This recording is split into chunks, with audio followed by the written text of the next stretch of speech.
Israel से जारी तनाव के बीच ईरानी राष्ट्रपति इब्राहिम रईसी पाकिस्तान पहुंच गए।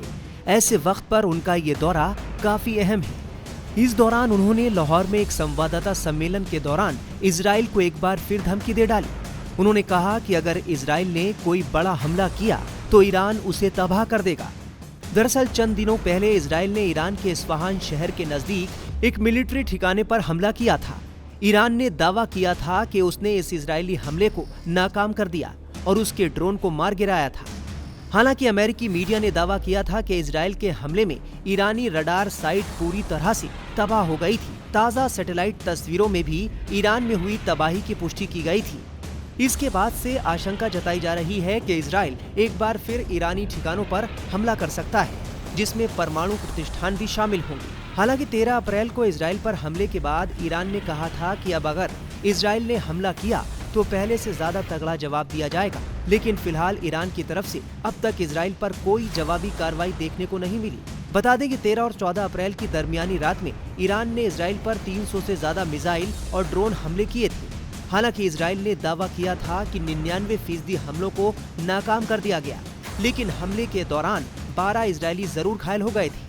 पाकिस्तान दौरे के दौरान ईरानी राष्ट्रपति इब्राहिम रईसी ने इजराइल को धमकी देते हुए कहा कि ईरानी क्षेत्र पर एक इजरायली हमला गतिशीलता को बदल सकता है।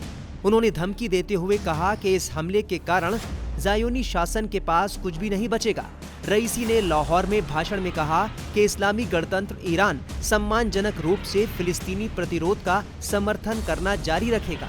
दरअसल 19 अप्रैल को ईरानी शहर इस्फहान में विस्फोटकों की आवाजें सुनी गई थी, जिसे लेकर कहा गया कि ये इजराइल का हमला था। लेकिन तेहरान ने इस घटना को ज्यादा महत्व नहीं दिया और कहा कि उसकी जवाबी कार्रवाई की कोई योजना नहीं है। ईरान ने 13 अप्रैल को इजराइल पर मिसाइलों और ड्रोन की बौछार कर दी थी। ईरान ने कहा था कि ये 1 अप्रैल को दमिश्क में उसके दूतावास परिसर पर इजराइल के घातक हमले का प्रतिशोध था, जिसमें IRGC के एक टॉप कमांडर समेत 13 लोगों की मौत हो गई थी। इस घटना के बाद से ईरान और इजराइल में तनाव बढ़ता चला गया। दोनों देश पहली बार आमने सामने दिखाई दे रहे हैं, एक दूसरे पर हवाई हमले कर रहे हैं। अब देखना होगा कि 13 अप्रैल को ईरान की तरफ से इजराइल पर किए गए हमले का क्या इजराइल उसी तरह जवाब देता है या फिर उसकी क्या रणनीति रहती है।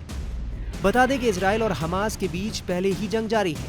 हिजबुल्लाह भी इजराइल पर हमलावर है। ऐसे में ईरान और इजराइल के बीच ये संघर्ष आगे चलकर क्या रूप लेता है, ये देखना होगा। टाइम्स नाउ भारत डिजिटल की रिपोर्ट।